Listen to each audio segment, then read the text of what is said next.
What is up guys, Ram101 here and welcome to Yu-Gi-Oh! Number 72. In this episode we are once again covering cards in the Shadow Spectres pack, and we're covering some support for an old archetype. Now these are known as Bujin. Now you'll probably remember them as War Gods. They have changed their name by the looks of things to Bujin, and it was that archetype that wasn't really going to go anywhere unless they really added support. Their main card, Yamato I think it was called, you could only control one of them, and it was really making the archetype lack, and no one could really see why. It wasn't going to make the archetype unbeatable and an unstoppable force if you made it so you could play three of them at the same time.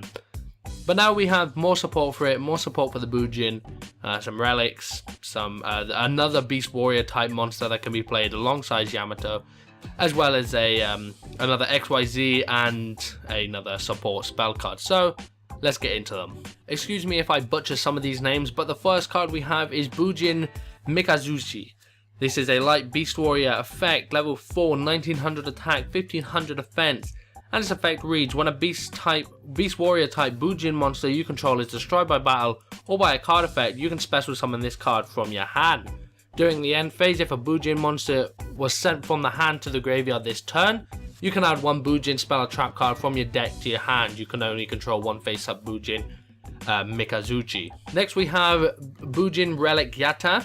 When a Bujin Beast Warrior type monster you control is targeted for an attack by your opponent's monster, you can send this card from your hand to the graveyard, then target the attacking monster.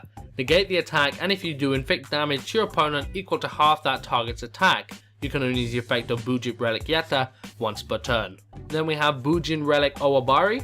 This is a light wing beast, level 4, 1600 attack, 300 defense, and its effect reads: during your main phase 1, you can send this card from your hand to the graveyard, then target one Bujin monster you control. During this turn, if it attacks a defense position monster, inflict piercing damage to your opponent. Then we have Bujin Relic Ikuta. This card is a light beast, level 4, 1100 attack, 1900 defense, and its effect reads: if you control a Bujin monster, you can banish this card from your graveyard, then target one face-up attack position monster your opponent controls. Change that target to face-up defense position, and if you do, its defense becomes 0. And the last Bujin Relic card, Hachi. This is a light beast, level 4, 1700 attack, 500 defense, and its effect reads: if you control a Bujin Beast Warrior type monster, you can banish this card from your graveyard, then target one spell or trap your opponent controls, destroy that target. You can only use the effect of Bujin Relic Hachi once per turn. Now before I cover the XYZ and the spell card, I just want to touch on one for 1 second. A lot of archetypes usually get some support that doesn't really go anywhere. One that really comes to mind in recent memory, or two actually, is Fire Fist, and the other one was Mecha Phantom Beastcraft. Those two archetypes were really good, then they had support and it was like, meh, thanks, but no thanks. I think this is a bit different. These Bujin support cards that they've added to this archetype, I think, are better than the original support types. There were some that were originally released that I think are really good, and they're going to be players in the deck, the main deck that actually is created after this is all said and done. But I think more of the cards we see here are going to be the cards that are played in the Bujin deck when it's finally said and done and people are running that pure build, you know? But anyway, moving on, we have Bujin Emperor Kayou, or however that's spelled. I told you I'd butcher a name. But anyway, it's a light Beast Warrior XYZ, rank 4, 2500 attack, 2000 defense. It requires 2 level 4 Beast Warrior type monsters. And its effect reads: when this card is XYZ summoned, send the top 5 cards of your deck to the graveyard. This card gains 100 attack for each Bujin monster sent to the graveyard to activate this effect. If a Beast Warrior type Bujin monster you control would be destroyed by battle or by a card effect, you can detach one XYZ material from this card instead of destroying one of those monsters.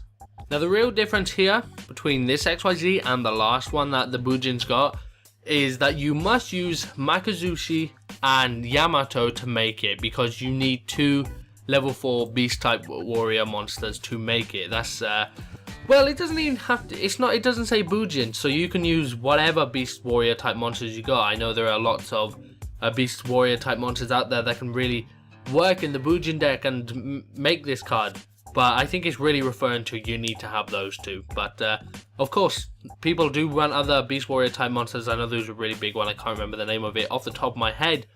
But yeah, as far as this effect goes, not a bad effect. I mean, it gets Bujins into the graveyard so you can use their effects there, and it also gains some attack for it. And of course, it will protect your other Bujin Beast Warrior types. That's what its materials are used for. They're not used for anything else. So yeah, it's not a bad card. And last but not least, we have its spell, Mirrored Resonating Bujin. This is a normal spell card, and its effect is, at the start of your main phase 1, if you control a Beast Warrior type Bujin monster and your opponent's monsters on the field outnumber your monsters on the field until your opponent's next end phase, neither player can activate spell, traps, or spell trap effects. So, trying to get my head around that. I think this card is going to be played during your main phase 1. I think that's it. And I think it will only last for that turn. Then if you control a Beast Warrior type Bujin monster and your opponent's monsters are more than your monsters, then neither player can use spell and trap cards until your opponent's next end phase. So I think that means you can then summon more Bujin Beast Warrior type monsters or whatever afterwards, swarm the field, go in for attacks, and not having to worry about your opponent's spell and trap card. I think that's what it's getting at, because there aren't many spell and trap cards in the Bujin thing that are really going to play. I know there's one, but you could possibly play that beforehand before you play this and go into your next YZ like that. But I think that's what this card's going at.